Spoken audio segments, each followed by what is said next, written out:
kinachoitwa maridhiano ya kitaifa, ukweli, haki na uwajibikaji, Watanzania wenzangu, ni ubatili na dharau kubwa kwa Watanzania kuyaita maridhiano sasa, katika mazingira ambapo serikali iliamua kwa makusudi kuwapuuza wananchi, vyama vya siasa, viongozi wa dini na wadau wa demokrasia juu ya hitaji ya nchi kuhusu mabadiliko, yani reforms ya mifumo ya uchaguzi.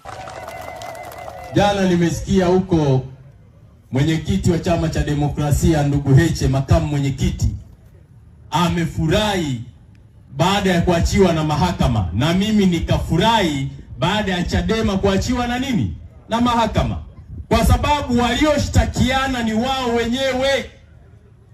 Wao wenyewe wamepelekana mahakamani, wanagombaniana mali. Sasa majirani wakigombana au mke na mume wakigombana, chukua jembe kafanye nini?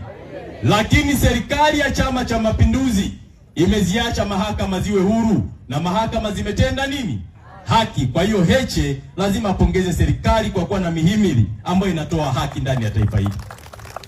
Kwa hiyo hayo ni matunda ya serikali ya Chama cha Mapinduzi. Na kwa nini labda chama sisi tumefurahi? Tunawatamani tuingie sasa ulingoni. Maana mwaka jana walitia mpira kwa pani wakakimbia. Sasa wamefanya nini? Wamerejeshwa, waje tukutane, tuongee. Sisi CCM tunawasubiri kwa hamu kubwa.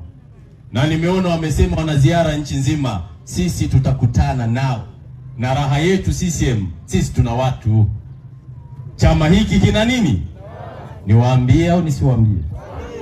Niseme au niache? Hivi wewe binafsi jiulize swali hili. Hapa tupo kwenye kikao cha nini hiki? Cha shina.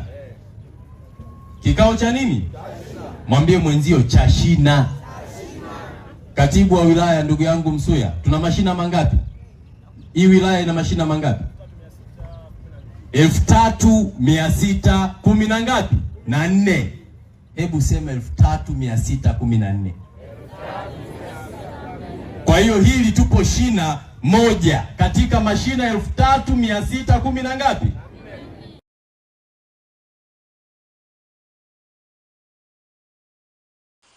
Ni wazi kabisa hakuna maridhiano bila haki na hakuna haki bila uwajibikaji.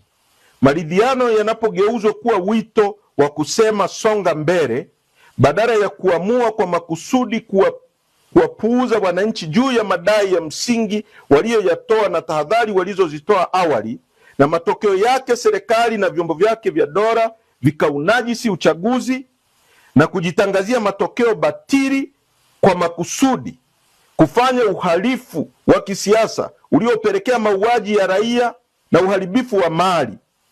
Wito huo wa maridhiano ni wa kupumbaza na hauna ukweli nyuma yake.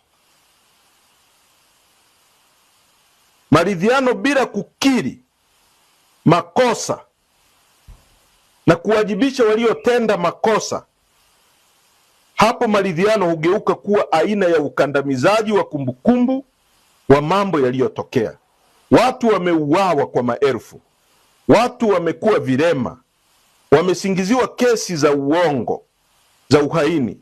Taifa linaomboleza kwa machozi ambayo mpaka leo hayajakoma. Kama chama tulishauri kuwa ni vyema familia za wote waliouawa na kupata vilema zipewe fidia kama sehemu ya kuonesha kujali utu wa mtu, lakini watawala dhalimu wamepuzia. Halafu leo unaita maridhiano. Tunafahamu haki si kulipiza kisasi. Haki ni kurejesha utu wa waathirika na imani ya wananchi katika taasisi za dola. Bila uwajibikaji wa waliohusika, iwe ni kupitia vyombo vya haki, tume huru za ukweli au marekebisho ya taasisi, maridhiano hubaki kuwa kauli ya kisiasa, si mkataba wa kijamii.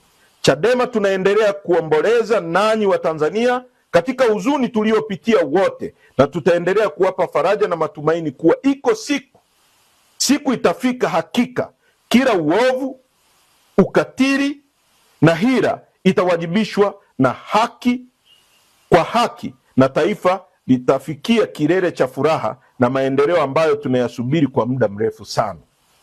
Chadema, chama chenu, hakitakuwa tayari kwa maridhiano yenye kupumbaza, kuhadaa, yenye ulaghai na yenye kuondoa taifa kwenye ukweli na haki.